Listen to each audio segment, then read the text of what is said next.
Hello ಸ್ನೇಹಿತರೆ, welcome back to my channel. ನಾನು ಚೈತ್ರ. ಈಗ ಸ್ನೇಹಿತರೆ ಪೂಜೆ ಮಾಡ್ತಾ ಇದ್ದೀನಿ. ನನ್ನ ಬೆಳಗ್ಗಿನ ರುಟೀನ್ ಮುಗ್ದಿದೆ. ಅಂದರೆ ಸಾನು ಹೋಗೋ ತನಕ ಅವ್ರು ತಿಂಡಿ ಮಾಡಿಕೊಟ್ಟು, ಆಮೇಲೆ ಕಿಚನ್ ಕ್ಯಾಬಿನೆಟ್ ಕ್ಲೀನ್ ಮಾಡಿ, ನೆಕ್ಸ್ಟ್ ಗೂಡಿಸೋದು ಒರೆಸೋದು, ಅಷ್ಟೇ. ನಥಿಂಗ್ ಸ್ಪೆಷಲ್, ನಾರ್ಮಲ್ ರುಟೀನ್ ನಂದು. ಆದಷ್ಟು ಬೇಗ ಬೇಗ ಎಲ್ಲ ಮುಗಿಸ್ಕೊಂಡೆ. ನಂದಿನ ತಿಂಡಿ ಆಗಿಲ್ಲ. ಪೂಜೆ ಮಾಡಿದ್ಮೇಲೆ ತಿಂಡಿ ಮಾಡ್ತೀನಿ. ಬೇರೆ ಒಂದು ಹೊಸ ಟಾಸ್ಕ್ ತೊಗೊಳೋದಿದೆ. ಅದು ಎಷ್ಟೊತ್ತಾಗುತ್ತೋ ಗೊತ್ತಿಲ್ಲ. ಹಾಗಾಗಿ ಇವತ್ತು ಬೆಳಗ್ಗೆ ಏನು ಸ್ಪೆಷಲ್ ಥಿಂಗ್ಸ್ನ ಮಾಡಿಲ್ಲ, ಆಮೇಲೆ ಮಾಡೋಣ ಅಂಥೇಳಿ. ಸೊ ನಾನು ರೀಸೆಂಟಾಗಿ ಹೇಳಿದ್ದೆ ಟ್ರಾವೆಲ್ ಪ್ಲ್ಯಾನಿಂಗ್ ಇದೆ ಅಂತ ಹೇಳಿಬಿಟ್ಟು.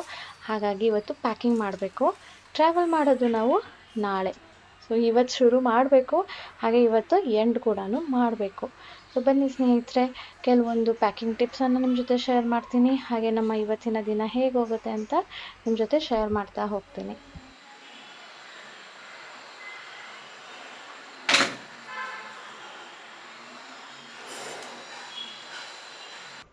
ತಿಂಡಿ ಮಾಡಿ ಸ್ನೇಹಿತರೆ, ಈಗ ನನ್ನ ಟಾಸ್ಕನ್ನು ಶುರು ಮಾಡ್ತಾ ಇದ್ದೀನಿ.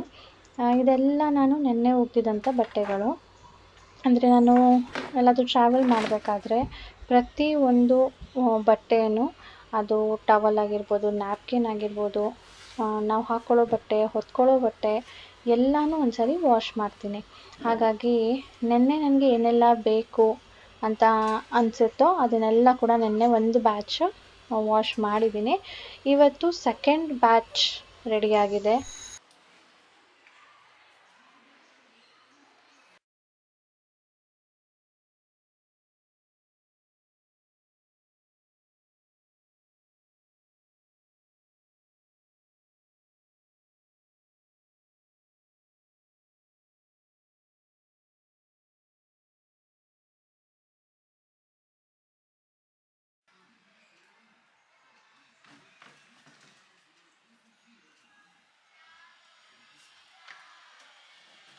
ಇದು ರಾಜೇಶ್ ಶೂಸ್ ವಾಶ್ ಮಾಡಿ ಇಟ್ಟಿದ್ರು. 3 days ಆಗಿತ್ತು ಒಣಗೋದಕ್ಕೆ. ಇವತ್ತು ಒಣಗಿದೆ. ಸೊ ವಾಷಿಂಗ್ ಅಂತೂ ನೆನ್ನೆಯಿಂದನೇ ಶುರು ಆಗಿದೆ. ಇವತ್ತು ನಾನು ನ್ಯಾಪ್ಕಿನ್ಸು, ಟವಲ್ಸು, ರಾಜೇಶ್ ಬಟ್ಟೆಗಳು, ನಾನು ಕಲರ್ಸ್ ಬೇರೆ ಒಗಿತೀನಿ, ಲೈಟ್ ಕಲರ್ಸ್ನ ಬೇರೆ ಒಗಿತೀನಿ. ಅದು ಕಲರ್ ಬ್ಲೀಡ್ ಆಗುತ್ತೆ ಅನ್ನೋ ಹಾಗಿದ್ರೆ ಅದನ್ನೇ ಸಪ್ರೇಟ್ ಮಾಡ್ತೀನಿ. ಸೊ ಇವತ್ತು ವೈಟ್ಸ್ ಅಂದರೆ ಟವಲ್ಸ್ ಜೊತೆ ರಾಜೇಶ್ ಬಟ್ಟೆಗಳು ಅವ್ರದ್ದು ನಾನು ಕಲರ್ಸ್ ಜೊತೆ ಹಾಕೋದಕ್ಕೆ ಹೋಗೋದಿಲ್ಲ, ಅವ್ರದ್ದೇ ಸಪ್ರೇಟ್ ವಾಶ್ ಮಾಡ್ತೀನಿ. ಯಾಕಂದರೆ ಬೇರೆದ್ರ ಕಲರ್ ಇದಕ್ಕೆ ತಗಲ್ಬಾರ್ದು ಅಂತ. ಈಗ ಬಟ್ಟೆ ಮಡ್ಚೋ ಟೈಮ. ಬಟ್ಟೆ ನಾನು ಹೇಳಿದ್ನಲ್ಲ ನೆನ್ನೆಯಿಂದನೇ ಒಗ್ಯಕ್ಕೆ ಶುರು ಮಾಡಿದ್ದೀನಿ. ಇದನ್ನೆಲ್ಲ ಮಡ್ಚೋದು ಒಂದು ದೊಡ್ಡ ಕೆಲಸನೇ ಅಲ್ವಾ. ಮೊದಲು ಸಾನು ಮಡ್ಚ್ಕೊಡ್ತಾ ಇದ್ಲು, ಈಗ ಅವ್ಳು ಫುಲ್ ಬ್ಯುಸಿ ಆಗಿಬಿಟ್ಟಿದ್ದಾಳೆ, ಎಲ್ಲನೂ ನಾನೇ ಮಡಚಬೇಕು. ಆ್ಯಂಡ್ ನನಗೆ ಇವತ್ತು ಪ್ಯಾಕಿಂಗಿಗೆ ಬೇಕಲ್ಲ, ಏನಿದೆ ಏನಿಲ್ಲ ಅಂತ ನೋಡೋದಕ್ಕೂ ಈಸಿ ಆಗುತ್ತೆ. ಅಮ್ಮ ಕಾಲ್ ಮಾಡಿದರು, ಎಲ್ಲ ಆಯ್ತೇನೆ, ನಾಳೆ ಹೊರಡೋದಿದೆಯಲ್ವಾ ಅಂದ್ಬಿಟ್ಟು ಅಮ್ಮನ ಜೊತೆ ಮಾತಾಡ್ತಾ ಮಡಿಸ್ತಾ ಇದ್ದೀನಿ ಬಟ್ಟೆನ.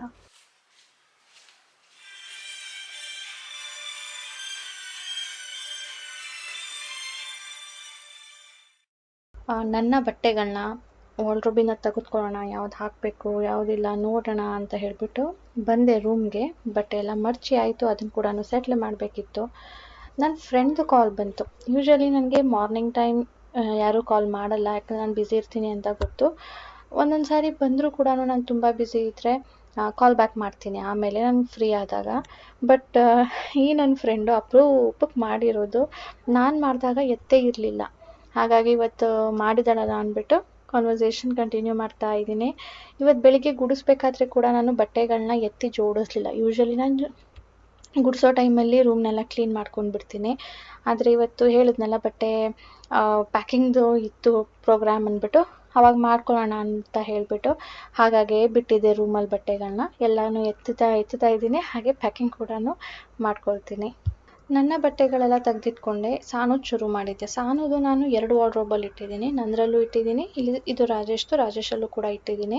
ಅಂದರೆ ಅಲ್ಲಿ ಡೈಲಿ ವೇರ್ದು ಆ್ಯಂಡ್ ಸಣ್ಣ ಪುಟ್ಟ ಮಡ್ಚಿಡೋದನ್ನು ಇಟ್ಕೊಂಡಿದ್ದೀನಿ. ಇಲ್ಲಿ occasional wear like frocks, lehengas ಎಲ್ಲ ಇಲ್ಲಿಟ್ಟಿದ್ದೀನಿ. ಹಾಗಾಗಿ ಇಲ್ಲಿದು ಕೂಡ ಒಕೇಶ್ನಲಿ ವೇರ್ ತೊಗೊಳ್ತಾ ಇದ್ದೀನಿ. ಇದ್ರ ಜೊತೆ ರಾಜೇಶ್ ಬಟ್ಟೆ ನಾನು ಈಗಲೇ ತೆಗಿಯಲ್ಲ, ಯಾಕಂದರೆ ಅವರು ವಾಶ್ಗೆ ಹಾಕಿದ್ರಲ್ವ, ಅದನ್ನೆಲ್ಲ ವಾಶ್ ಮಾಡಿದ್ಮೇಲೆ ಅದು ಐರನ್ ಮಾಡಿಕೊಂಡು ಅದನ್ನು ಆಮೇಲೆ ಪ್ಯಾಕ್ ಮಾಡ್ಕೊಳ್ಬೇಕು. ರಾಜೇಶ್ ಅವ್ರಿಗೆ ಪಂಚೆ, ಶಾಲು, ಶಲ್ಯ ಎಲ್ಲ ತೆಗೆದುಕೊಳ್ಳೋಣ ಅಂತ ಕೂತ್ಕೊಂಡಿದ್ದೀನಿ. ಅದೆಲ್ಲ ಅವ್ರು ತುಂಬ ರೇರ್ ಅಲ್ವಾ ಅಂದ್ಬಿಟ್ಟು ಒಂದು ಬ್ಯಾಗಲ್ಲಿ ಹಾಕಿ ಇಟ್ಟಿದ್ದೀನಿ ಆರ್ಗನೈಸರಲ್ಲಿ. ಸೊ ಆ ಆರ್ಗನೈಸರ್ ನಾನು ಅಮೆಝಾನಲ್ಲಿ ತೊಗೊಂಡಿದ್ದು. It's very easy. ಹೇಗೆ ಅಂದರೆ ಅಲ್ಲಿ ಪ್ಲಾಸ್ಟಿಕ್ದಿದೆ ಮುಂದೆ, ಹಾಗಾಗಿ ಇದರಲ್ಲಿ ನಾವು ಏನೆಲ್ಲ ಇಟ್ಟಿದ್ದೀವಿ ಅನ್ನೋದನ್ನು ನಾವು ಓಪನ್ ಮಾಡ್ದೇ ನೋಡ್ಬೋದು. ಆ್ಯಂಡ್ ನೋಡಿ ನಾವು ವಾಪಸ್ ಕೂಡ ಇಟ್ಬಿಡ್ಬೋದು. ಈ ಥರ ಮಾಡೋದ್ರಿಂದ ನಮಗೆ ಎತ್ಕೊಳ್ಳೋದಕ್ಕೆ ತೆಗಿಯೋದಕ್ಕೆ ಈಸಿ ಆಗುತ್ತೆ. ಒಂದು ಕಡೆ ಆರ್ಗನೈಸ್ಡ್ ವೇಯಲ್ಲಿ ಇರುತ್ತೆ, ಹರಡ್ಕೊಂಡಿರೋದಿಲ್ಲ, ಧೂಳು ಕೂರೋದಿಲ್ಲ. ಸೊ ಇದ್ರ ಲಿಂಕನ್ನು ಡಿಸ್ಕ್ರಿಪ್ಷನಲ್ಲಿ ಹಾಕಿರ್ತೀನಿ, ನೀವು ನೋಡ್ಬೋದು. ಆ್ಯಂಡ್ ಇಲ್ಲಿ 2 ವೈಟ್ ಬಾಕ್ಸಸ್ ಏನು ನೋಡ್ತಾ ಇದ್ದೀರೋ ಅದು ನಾನೇ ಮಾಡಿರೋ ಅಂಥ DIY ಆರ್ಗನೈಸರು. ಅದು ಹೇಗೆ ಮಾಡಿದ್ದು ಅಂತ ನಾನು ನಿಮಗೆ ತಿಳಿಸ್ತೀನಿ. ಇಲ್ಲಿ ಕೆಳಗಡೆ ಒಂದು ಬ್ಯಾಗ್ ಇಟ್ಟಿದ್ದೀನಿ. ಸೊ ನನಗೆ ಬೇಕಾಗಿರೋದು ಇದರಲ್ಲಿ ಇದೆಯಾ ಅಂತ ನಾನು ನೋಡೋದಕ್ಕೆ ಕೈ ಹಾಕಿದೆ. ಆ್ಯಕ್ಚುಲಿ ಮೇಲ್ಗಡೆನೇ ಇಟ್ಟಿದ್ದೆ. ಒಂದ್ಸರಿ ಧರ್ಮಸ್ಥಳಕ್ಕೆ ಹೋಗಬೇಕು ಅಂತ ಹೇಳಿಬಿಟ್ಟು ನಾನು ಆಮೇಲೆ ಕ್ಯಾನ್ಸಲ್ ಆಯಿತು ನೋಡಿ, ಆವಾಗ ಅದನ್ನು ವಾಶ್ ಮಾಡಿ ಹಾಗೆ ಇಟ್ಟಿದ್ದೆ. ಸೊ ಈಸಿಯಾಗಿ ಸಿಕ್ತು. ಸೊ ಇದು ಸ್ನೇಹಿತರೆ ನಾನು ಒಂದು ಕಾರ್ಟನ್ ಬಾಕ್ಸಲ್ಲಿ ಮಾಡಿರೋದು. ಇದು ದೊಡ್ಡ ಕಾರ್ಟನ್ ಬಾಕ್ಸ್ ಬಂದಿತ್ತು, ನಾನು ಹೀಗೆ ಸಾಮಾನು ತಂದಾಗ ಅದ್ರ ಜೊತೆ ಕೊಟ್ಟಿದ್ದು, ಅದನ್ನು ಹಾಕಿ ಕೊಟ್ಟಿದ್ದು. ಸೊ ಅದನ್ನು ನಾನು ಈ ರೀತಿಯಲ್ಲಿ ಇಲ್ಲಿ ಓಪನ್ ಮಾಡಿದ್ದೀನಿ. ಆ್ಯಂಡ್ ಮೇಲ್ಗಡೆ ಏನು ಮುಚ್ಚೋದಕ್ಕೆ ಬರುತ್ತಲ್ವ ಅದನ್ನು ಒಳಗಡೆ ಸೇರಿಸಿದ್ದೀನಿ. ಸೊ ದಟ್ ಇದು ಚೆನ್ನಾಗಿ ದಪ್ಪಕ್ಕೆ ಮಂದಕ್ಕೆ ಬರಲಿ ಅಂತ ಹೇಳ್ಬಿಟ್ಟು. ಇಲ್ಲಾಂದರೆ ತೆಳ್ಳ ಬರುತ್ತಲ್ವ, ಇಡೋದಕ್ಕೆ ಎತ್ಕೊಳ್ಳೋದಕ್ಕೆಲ್ಲ ಕಷ್ಟ ಆಗುತ್ತೆ. ಸೊ ಮಡ್ಚಿದ್ದೀನಿ, ಈ ಕಡೆದು ಇಲ್ಲಿದು ಎಲ್ಲ ಮಡಚಿಬಿಟ್ಟು ಇಲ್ಲಿ ಓಪನ್ ಮಾಡಿದ್ದೀನಿ. ಯಾಕೆ ಅಂದರೆ ಒಳಗಡೆ ಏನಿಟ್ಟಿದ್ದೀನಿ ಅಂತ ನೋಡಬೇಕಂದ್ರೆ ಎಲ್ಲನೂ ತೆಗ್ದು ನೋಡಬೇಕಾಗತ್ತೆ. ಸೊ ಈ ಥರ ಓಪನ್ ಇದ್ದರೆ ಇಲ್ಲೇ ನೋಡ್ಬೋದಲ್ವಾ, ನೋಡಿ ಹೇಗೆ ಗೊತ್ತಾಗುತ್ತೆ. ಹಾಗಾಗಿ ಈ ಥರ. ಆ್ಯಂಡ್ ಒಳಗಡೆ ಹೊರಗಡೆ ಎಲ್ಲ ಕೂಡ ನಾನು ಪೇಪರಲ್ಲಿ ಕವರ್ ಮಾಡಿದ್ದೀನಿ. ಸೊ ಈ ಥರ ನೀವು ಕೂಡ ಮಾಡ್ಕೊಳ್ಳಿ. ಇದು ಮಾಡಿದಾಗ್ಲಿಂದ ನನಗಿಲ್ಲಿ ನೀಟ್ ಇದೆ. ಅದರ್ವೈಸ್ ಎಷ್ಟು ಮೆಸಪ್ ಆಗ್ತಾಯಿತ್ತು ಅಂದರೆ ಇಡೋದಕ್ಕೆ ಜಾಗ ಸಿಗ್ತಾ ಇರಲಿಲ್ಲ ನನಗೆ. ಸೊ ನಾನೀಗ ಒಗೆದಿರೋದನ್ನೆಲ್ಲ, ಇದು ಡೈಲಿ ವೇರ್ ಮಾಡುವಂಥದ್ದು, ಇದು ಆಫೀಸ್ ವೇರ್ ಮಾಡುವಂಥದ್ದು. ಸೊ ಈ ಥರ ಅರೇಂಜ್ ಮಾಡಿ ಇಟ್ಕೊಂಡಿದ್ದೀನಿ. ಇದು ಕೂಡ ಅಷ್ಟೇ ಚಿಕ್ಕ ಕಾಟನ್ ಬಾಕ್ಸು. ಇಲ್ಲಿ ಓಪನ್ ಮಾಡಿದ್ದೀನಿ. ಇಲ್ಲಿ ನೋಡಿಬಿಟ್ಟು ಯಾವ್ದು ಬೇಕದು ತೊಗೊಳ್ಬೋದು ಅಂತ ಹೇಳಿಬಿಟ್ಟು ಇದಕ್ಕೂ ಪೇಪರ್ ಕವರ್ ಮಾಡಿದ್ದೀನಿ. ತುಂಬ ಈಸಿ. ನೀವು ದುಡ್ಡು ಕೊಟ್ಬಿಟ್ಟೆ ಎಲ್ಲನೂ ತೊಗೊಳ್ಬೇಕು ಮನೆಗೆ ಸಾಮಾನು ಅಂತ ಇಲ್ಲ. ಈ ಥರ ಕೂಡ ನಿಮಗೆ ಫ್ರೀ ಟೈಮಲ್ಲಿ ನೀವು ಮಾಡ್ಕೊಳ್ಬೋದು. ಇದಂತೂ ನನಗೆ ಸಖತ್ ಯೂಸ್ಫುಲ್ಲು ಇದೆರಡೂ. ಆ್ಯಂಡ್ ಹಿಂದೆ ಇರೋದು ಇದು ಶಾರ್ಟ್ಸ್ ಡೈಲಿ ವೇರ್ ಮಾಡೋವಂಥದ್ದು. ಸೊ ಅದು ಹಿಂದೆ ಇರುತ್ತೆ ಅದ್ರ ಪಾಡಿಗೆ. ನನಗೀಗ ಈ ಜಾಗ ಫ್ರೀ ಇದೆ, ನೀಟ್ ಆ್ಯಂಡ್ ಕ್ಲೀನಾಗಿ ಕಾಣ್ತಾ ಇದೆ. ಎಷ್ಟು ದಿವಸ ಇರ್ತೀವಿ? ನಮ್ಮ ಸಾನುಗೆ ಎಲ್ಲಿಗೆ ಹೋಗ್ತಿದ್ದೀವಿ ಅಂತ ನಾವು ಅವಳು ಹೇಳೇ ಇಲ್ಲ. ನಾವು ಮಾತಾಡ್ಕೋಬೇಕಾದ್ರೆ ಕೇಳಿಸ್ಕೊಂಡ್ಬಿಟ್ಟಿದ್ದಾಳೆ. ಎಷ್ಟು ದಿನ ಅಂತ ಗೊತ್ತಿಲ್ಲ. ನೀನು ಬಟ್ಟೆ ಲೆಕ್ಕ ಹಾಕ್ಬೇಕಾ? ನಿಂಗೆ ಯಾಕೆ ಬೇಕು ಎಷ್ಟು ದಿನ ಅಂತ? 10 ದಿವಸ ಇರೋಣ. ಯಪ್ಪ, ಇನ್ನೇನು ಮತ್ತೆ 10 ದಿನ ರಜಾ ಹಾಕೋಕ್ಕಾಗುತ್ತಾ ಡ್ಯಾಡ ಆಫೀಸ್ಗೆ, ಆಮೇಲೆ ನಿನ್ನ ಸ್ಕೂಲ್ಗೆ ಎಲ್ಲ? ಈಗ ಸಂಜೆ ಆಗಿದೆ ಸ್ನೇಹಿತರೆ. ಪ್ಯಾಕಿಂಗ್ ಕೆಲಸ ನಡೀತಾ ಇದೆ. ನಮ್ಮ ಫೈನಲ್ ಆದಾಗ ಹೇಳ್ತೀನಿ ಹೇಗೆಲ್ಲ ಮಾಡಿದ್ದೀನಿ ಅಂತ. ಈಗ ಸ್ನ್ಯಾಕ್ ಅಂತ ನಾನು ತೊಗೊಂಡೋಗೋದಕ್ಕೆ ಅಂದ್ಬಿಟ್ಟು ಏನೂ ಮಾಡಿಲ್ಲ. ಬಟ್ ಇದೊಂದು ಮಾಡ್ಕೊಳ್ತಾ ಇದ್ದೀನಿ. ನಾನು ಅಂದ್ಕೊಂಡೆ ಅಲ್ಲಿದು ಲೋಕಲ್ ಫುಡ್ಸೇ ಟ್ರೈ ಮಾಡೋಣ ಅಂಥೇಳಿ. ಬಟ್ ಸಮ್ಟೈಮ್ಸ್ ನಮಗೆ ಖಾರವಾಗಿ ಕ್ರಿಸ್ಪಿಯಾಗಿ ಇರಬೇಕು ಅಂತ ಅನಿಸುತ್ತೆ. ಅವಾಗ ನೆನಪು ಬರೋದೆ ಚಿಪ್ಸು ನಮಗೆ ಎಲ್ಲರಿಗೂ ಎಷ್ಟು ಫೇವ್ರೇಟ್ ಅಂದರೆ, ಒಂದು ಸಾರಿ ಒಂದು ಪ್ಯಾಕೆಟ್ ಓಪನ್ ಮಾಡಿದ್ರೆ ಖಾಲಿನೇ ಆಗಿಬಿಡುತ್ತೆ. ನಾವು ಎತ್ತಿಡಂಗೆ ಇಲ್ಲ. ಅದು ಅಷ್ಟೊಂದು ಹೆಲ್ತಿನೂ ಅಲ್ವಾ. ದಿನಕ್ಕೆ ಒಂದು ಪ್ಯಾಕೆಟ್ ತಿಂದರೆ ಅದು ಹೇಗೆ ಆಗುತ್ತೆ, ಬೇಡ ಅಂದ್ಬಿಟ್ಟು ಒಂದು ಸ್ವಲ್ಪ ಹೆಲ್ತಿಯರ್ ವರ್ಷನು ಇರಲಿ ಅಂತ ಹೇಳ್ಬಿಟ್ಟು ಇದೊಂದು ಮಾಡ್ಕೊಳ್ತಾ ಇದ್ದೀನಿ. ಇದು ತುಂಬ ಈಸಿ ಅಲ್ವಾ ಮಾಡೋದಕ್ಕೆ. ಇದರ ರೆಸಿಪಿ ಕೂಡ ನಿಮ್ಮ ಜೊತೆ ಶೇರ್ ಮಾಡಿದ್ದೀನಿ. ನಿಮ್ಗೆ ಬೇಕು ಅಂದರೆ ತಿಳಿಸಿ, ನೆಕ್ಸ್ಟ್ ಒಗ್ಗರಣೆ ಕೊಟ್ಟಾಗ ನಿಮ್ಮ ಜೊತೆ ಶೇರ್ ಮಾಡ್ತೀನಿ. ನಾವು ಟ್ರಾವೆಲ್ ಮಾಡ್ತಾ ಇರೋದ್ರಿಂದ ಟ್ರಾವೆಲ್ ಎಸೆನ್ಷಿಯಲ್ನ ಸಾನು ರೆಡಿ ಮಾಡ್ತಾಳೆ. ಈಗ ನನಗೆ ಹೆಲ್ಪ್ ಮಾಡ್ತಾಳೆ ಇದರಲ್ಲಿ. ನಾನೇ ಮಾಡೋಣ ಅಂದ್ಕೊಂಡೆ, ಬಟ್ ಸಾನುನೇ ಇದರಲ್ಲಿ ಎಕ್ಸ್ಪರ್ಟು, ಅದಕ್ಕೆ ಸಾನುನೇ ಮಾಡಿಕೊಡ್ತಾಳೆ. ಆ್ಯಂಡ್ ಇದನ್ನು ನಾನು ಲಾಸ್ಟ್ ಟೈಮ್ ಯೂಸ್ ಮಾಡಿದಾಗ ಹೇಗೆ ಮಾಡಿದ್ದು ಅಂತ ಕೇಳಿದ್ರಿ. ಸೊ ಸ್ಟಾರ್ಟ್ ಸಾನು. ಓಕೆ, ಫಸ್ಟ್ ಇವತ್ತು ನಾವು ಹೋಮ್ಮೇಡ್ ಪೇಪರ್ ಸೋಪನ್ನು ಮಾಡ್ತಾ ಇದ್ದೀವಿ. ಇದು ಯಾಕೆ ಮಾಡೋದು? ಯಾಕಂದರೆ ಟ್ರಾವೆಲ್ ಮಾಡುವಾಗ ಏನಾದರೂ ತಿನ್ನಬೇಕಂದ್ರೆ ನಾವು ಕೈ ತೊಳಿಬೇಕು. ಸ್ಯಾನಿಟೈಸರ್ ಇಲ್ಲ ಅಂದರೆ ಸೋಪಲ್ಲಿ ಕೈ ತೊಳಿಬೇಕು. ಆದರೆ ನಮ್ಮ ಹತ್ರ ಇರಲ್ಲ, ನಾವು ಯಾಕೆ ಸೋಪ್ ತಗೊಂಡು ಹೋಗ್ತೀವಿ. ಅದಕ್ಕೆ ನಾವು ಒಂದು ಹೋಮ್ ಮೇಡ್ ಪೇಪರ್ ಸೋಪ್ ಮಾಡ್ತಾ ಇದ್ದೀವಿ. ಮಾಡಿ ಈಗ ಶುರು. ಫಸ್ಟ್ ಸ್ಟೆಪ್, ನಾವು ಬಟರ್ ಪೇಪರ್ಸ್ನ ಎಷ್ಟು ಬೇಕಾದರೂ ಅಷ್ಟು ರೌಂಡ್ ಇಲ್ಲಾಂದರೆ ಯಾವುದಾದ್ರೂ ಶೇಪಲ್ಲಿ ಕಟ್ ಮಾಡ್ಕೊಳ್ಬೇಕು. ಅಮ್ಮ ಇದಕ್ಕೆ ಸ್ವಲ್ಪ ನೀರು ಇಲ್ಲೇ ಹಾಕು. ಓಕೆ, ಅಷ್ಟೇ ಸಾಕು, ಜಾಸ್ತಿ ಸೋಪ್ ಇರಲಿ. ಹಾಂ, ಕೈಯಲ್ಲೇ ಮಿಕ್ಸ್ ಮಾಡು. ಲಿಕ್ವಿಡ್ನ ಸ್ವಲ್ಪ ತೆಳ್ಳ ಮಾಡ್ಕೋಬೇಕಷ್ಟೇ, ಪೇಪರ್ ಹೀರ್ಕೊಳ್ಬೇಕು ಅಂತ. ಇದಕ್ಕೆ ನಾರ್ಮಲ್ ಪೇಪರ್ ಹಾಕಿದ್ರೆ ಹರಿದೋಗುತ್ತೆ. ಇದು ಬಟರ್ ಪೇಪರ್, ನಾವು ಬೇಕಿಂಗಿಗೆ ಯೂಸ್ ಮಾಡ್ತೀವಲ್ಲ ಅದು. ಈಗ ಬಟರ್ ಪೇಪರ್ನ ಇದ್ರ ಮೇಲೆ ಇದ್ರ ಒಳಗಡೆ ಹಾಕಬೇಕು. ಡಿಪ್ ಮಾಡಿಬಿಟ್ಟು ನಾನೊಂದು ಪ್ಲೇಟ್ ಮೇಲೆ ಇಡ್ತಾಯಿದ್ದೀನಿ ಒಣಗೋದಕ್ಕೆ. ಸೊ ಈ ಥರನೇ ಮಾಡ್ತಾ ಹೋಗಬೇಕು. Isn't it fun, guys? ಇದು ಫನ್ನು? ಎಸ್, ಇದು ಫನ್ನು. ಇದನ್ನು ಯೂಸ್ ಮಾಡಬೇಕಾದ್ರೆ ಎಷ್ಟು ಖುಷಿ ಆಗುತ್ತೆ ಗೊತ್ತಾ, ರೆಡಿ ಅವೈಲೇಬಲ್ ಇದೆ ಅಂತ ಹೇಳಿಬಿಟ್ಟು. ಯಾರು ತಾನೇ ಹ್ಯಾಂಡ್ ವಾಶು ಸೋಪ್ ಎಲ್ಲ ಎತ್ಕೊಂಡು ಹೋಗಿರ್ತಾರೆ ಟ್ರಾವೆಲ್ ಮಾಡಬೇಕಾದ್ರೆ. ವೆರಿ ಗುಡ್ ಐಡಿಯಾ, ಟ್ರೈ ಮಾಡಿ ನೀವು. ಆ್ಯಂಡ್ ಇದನ್ನು ನಾವು ಒಣಗಿಸ್ಬೇಕು. ಒಣಗಿದ ಮೇಲೆ ಅದು ಲಿಕ್ವಿಡ್ ಎಲ್ಲ ಹೀರ್ಕೊಂಡಿರುತ್ತಲ್ವಾ, ಡ್ರೈ ಇರುತ್ತೆ, ನಾವು ಇದನ್ನು ಕ್ಯಾರಿ ಮಾಡ್ಬೋದು ಎಲ್ಲಂದ್ರಲ್ಲಿ ಈಸಿಯಾಗಿ.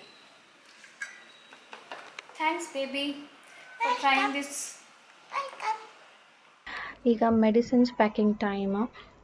ಮೆಡಿಸಿನ್ಸ್ ಅಂದರೆ ಈಗ ನಾನು ದಿನ ತೊಗೊಳ್ತಾ ಇದ್ದೀನಿ, ಸಾನೂ ಕೂಡ ದಿನ ತೊಗೊಳ್ಬೇಕು. ಅದ್ರ ಜೊತೆ ಕೆಲವೊಂದು ಜನರಲ್ ಮೆಡಿಸಿನ್ಸ್ ಲೈಕ್ ಹೆಡೇಕ್ಗೆ ರಾಜೇಶ್ಗೆ, ಅದು ನನಗಾಗಿರ್ಬೋದು ಅವ್ರಿಗಾಗಿರ್ಬೋದು, ಅಥವಾ ಗ್ಯಾಸ್ಟ್ರಿಕ್ ಆಯಿತು, ಏನಾದರೂ ಗಾಯ ಆಯಿತು ಅದಕ್ಕೆ ಪ್ಲಾಸ್ಟರ್ಸ್ ತೊಗೊಂಡಿದ್ದೀನಿ, ನೆಗಡಿ, ಕೆಮ್ಮು, ಮೈಕೈ ನೋವು, ಆ ಥರದಕ್ಕೆಲ್ಲ ಕೂಡ ಜನರಲ್ ಮೆಡಿಸಿನ್ಸ್ ಇರಲಿ ಅಂದ್ಬಿಟ್ಟು ಪಕ್ಕ ಇಟ್ಕೊಳ್ತಾ ಇದ್ದೀನಿ. ಇದ್ರ ಜೊತೆ ಟಾಯ್ಲೆಟರಿ ಐಟಮ್ಸ್ ಅದನ್ನು ಕೂಡ ಪ್ಯಾಕ್ ಮಾಡಿ ಆಗಿದೆ.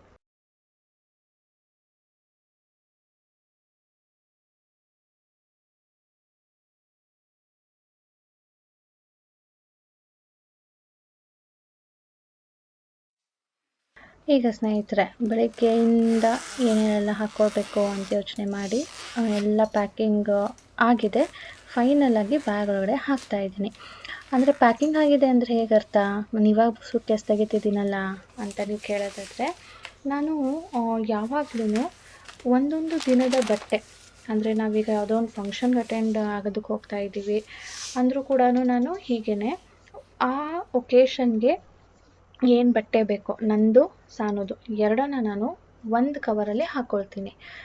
ಅಂದರೆ ನಾವು ಎಷ್ಟು ದಿನಕ್ಕೆ ಹೋಗ್ತೀವೋ ಅಥವಾ ಎಷ್ಟು ಒಕೇಶನ್ನ ಅಟೆಂಡ್ ಮಾಡ್ತೀವೋ ಅದರ ತಕ್ಕಂತೆ ನಾನು ಪ್ಲ್ಯಾನ್ ಮಾಡಿ ಯಾವ ದಿನಕ್ಕೆ ಯಾವ ಬಟ್ಟೆ ಹಾಕಬೇಕು, ಅದಕ್ಕೆ ಅದು ಇನ್ನರ್ಸ್ ಆಗಿರ್ಬೋದು, ಬಾಟಮ್, ಟಾಪ್ ಎಲ್ಲನೂ ನಾನು ಸಪ್ರೇಟ್ ಕವರ್ಸ್ ಮಾಡಿರ್ತೀನಿ. ಸೊ ಅವತ್ತಿನ ದಿನ ನಾನು ಜಸ್ಟ್ ಒಂದು ಕವರ್ನ ತೊಗೊಂಡ್ರೆ ನಂದು ಸಾನೋದು ಬಟ್ಟೆ ಬಂದ್ಬಿಡ್ಬೇಕು ಹೊರಗಡೆ. ಅದು ಬಿಟ್ಟು ಬೇರೆ ಬಟ್ಟೆಗಳಿಗೆ ಡಿಸ್ಟರ್ಬ್ ಆಗಬಾರ್ದು. ಆ್ಯಂಡ್ ಅಲ್ಲಿ ಹೋಗ್ಬಿಟ್ಟು ನಮಗೆ ಕನ್ಫ್ಯೂಷನ್ ಆಗಬಾರ್ದು, ನಾನು ಇವತ್ತು ಯಾವ್ದು ಹಾಕಲಿ, ನಾಳೆ ಯಾವ್ದು ಹಾಕಲಿ ಅಂದ್ಬಿಟ್ಟು. ಸೊ ಹೇಗಿದ್ದರೂ ನಮಗೆ ಪ್ರೋಗ್ರಾಮ್ಗಳು ಗೊತ್ತಿರುತ್ತೆ, ಆವಾಗ ನಾವು ಅದಕ್ಕೆ ತಕ್ಕಂತೆ ಇಲ್ಲಿಂದಾನೇ ಪ್ಲ್ಯಾನ್ ಮಾಡ್ಕೊಂಡು ಹೋದರೆ ಅಲ್ಲಿ ನಮಗೆ ಫಾಸ್ಟಾಗಿ ಎಲ್ಲ ಡಿಸಿಷನ್ಸ್ ತೊಗೊಳ್ಬೋದಲ್ವಾ. ಹಾಗಾಗಿ ನಾನು ಸಪ್ರೇಟ್ ಕವರ್ ಮಾಡಿದ್ದೀನಿ. ಲೈಕ್ ಇದು ನೋಡಿ, ಅದು ನಂದು ಸಾನೋದು. ಸೊ ಎಲ್ಲನೂ ಕೂಡ ಒಂದು ಕವರಲ್ಲಿ. ಆ ಕವರ್ ಅವತ್ತಿನ ದಿನ ತೆಗೆದುಕೊಳ್ಬೇಕು, ಬೇರೆ ಬಟ್ಟೆಗಳಿಗೆ ಡಿಸ್ಟರ್ಬ್ ಆಗಬಾರ್ದು. ಆ ರೀತಿಯಲ್ಲಿ ಎಲ್ಲನೂ ಪ್ಯಾಕ್ ಮಾಡ್ಕೊಂಡಿದ್ದೀನಿ. ಈ ಪೌಚ್ ಬಂದು ಸಾನುವಿನ ಆಕ್ಸೆಸರೀಸ್, ಸ್ಕಿನ್ ಕೇರ್, ಬಾಚಣಿಗೆ ಎಲ್ಲನೂ ಸಪ್ರೇಟ್ ಇಟ್ಟಿದ್ದೀನಿ. ಆ್ಯಂಡ್ ಇದು ನನ್ನ ಪೌಚ್, ನನ್ನ ಮೇಕಪ್, ಸ್ಕಿನ್ ಕೇರ್, ಆಕ್ಸೆಸರೀಸ್, ಬಾಚಣಿಗೆ, ಕ್ಲಿಪ್, ಹೇರ್ ಬ್ಯಾಂಡ್ ಎಲ್ಲನೂ ಒಂದು ಸಪ್ರೇಟ್ ಪೌಚ್ ಮಾಡ್ಕೊಂಡಿದ್ದೀನಿ. ಆಲ್ ಸೆಟ್ ಸ್ನೇಹಿತರೆ. ಈ ಸೂಟ್ ಕೇಸಲ್ಲಿ ನನ್ನ ಮತ್ತು ಸಾನುವಿನ ಬಟ್ಟೆ ಹಿಡಿಸ್ತು, ನಮ್ಮ ಟವಲ್ಸು, ಆ್ಯಂಡ್ ಸಾನುಗೆ ಒಂದು 2 ಬಟ್ಟೆ ಎಕ್ಸ್ಟ್ರಾ ತೊಗೊಂಡಿದ್ದೀನಿ. ಯಾಕಂದರೆ ಅಲ್ಲಿ ನೀರಲ್ಲಿ ಇಳಿಯೋದಿರುತ್ತೆ, ಒಣಗುತ್ತೋ ಇಲ್ವೋ ಅಂತ ಹೇಳಿಬಿಟ್ಟು. ಸೊ ಹೀಗಿದೆ ನನ್ನ ಪ್ಯಾಕಿಂಗ್ ಐಡಿಯಾಸ್. ನಿಮಗೆಲ್ಲರಿಗೂ ಇಷ್ಟ ಆಗಿದೆ ಅಂದ್ಕೊಳ್ತೀನಿ. ಆ್ಯಂಡ್ ನಾನು ಎಲ್ಲಿಗೆ ಟ್ರಾವೆಲ್ ಮಾಡ್ತಾ ಇದ್ದೀನಿ ಹೇಳೇ ಇಲ್ಲ ಅಲ್ವಾ. ಸೊ ನೀವು ಗೆಸ್ ಮಾಡಿರಿ, ಯಾಕಂದರೆ ಆಲ್ರೆಡಿ ನಾನು ಒಂದು ಶಾರ್ಟ್ ವಿಡಿಯೋ ಹಾಕಿದ್ದೀನಿ. ಸೊ ಕಮೆಂಟ್ ಮಾಡಿರಿ, ನಾನು ನೆಕ್ಸ್ಟ್ ವ್ಲಾಗಲ್ಲಿ ಫಾರ್ ಶ್ಯೂರ್ ತಿಳಿಸ್ತೀನಿ ನಾವು ಎಲ್ಲಿಗೆ ಟ್ರಾವೆಲ್ ಮಾಡ್ತಾ ಇರೋದು ಅಂತ ಹೇಳಿಬಿಟ್ಟು. ಸೊ ಇವತ್ತಿನ ವ್ಲಾಗ್ ಇಷ್ಟ ಆಗಿದೆ ಅಂದ್ಕೊಳ್ತೀನಿ. ಪ್ಲೀಸ್ ಲೈಕ್ ಮಾಡಿ, ಶೇರ್ ಮಾಡಿ. ವಿದೌಟ್ ಸಬ್ಸ್ಕ್ರೈಬಿಂಗ್ ನೋಡ್ತಾ ಇದ್ದರೆ ಪ್ಲೀಸ್ ಸಬ್ಸ್ಕ್ರೈಬ್ ಮಾಡ್ಕೊಳ್ಳಿ. ಇನ್ನು ಮುಂದೆ ಟ್ರಾವೆಲ್ ವ್ಲಾಗ್ ಬರುತ್ತೆ, ನೋಡೋದನ್ನು ಮಿಸ್ ಮಾಡ್ಕೊಳ್ಬೇಡಿ. ಬಾಯ್ ಸ್ನೇಹಿತರೆ.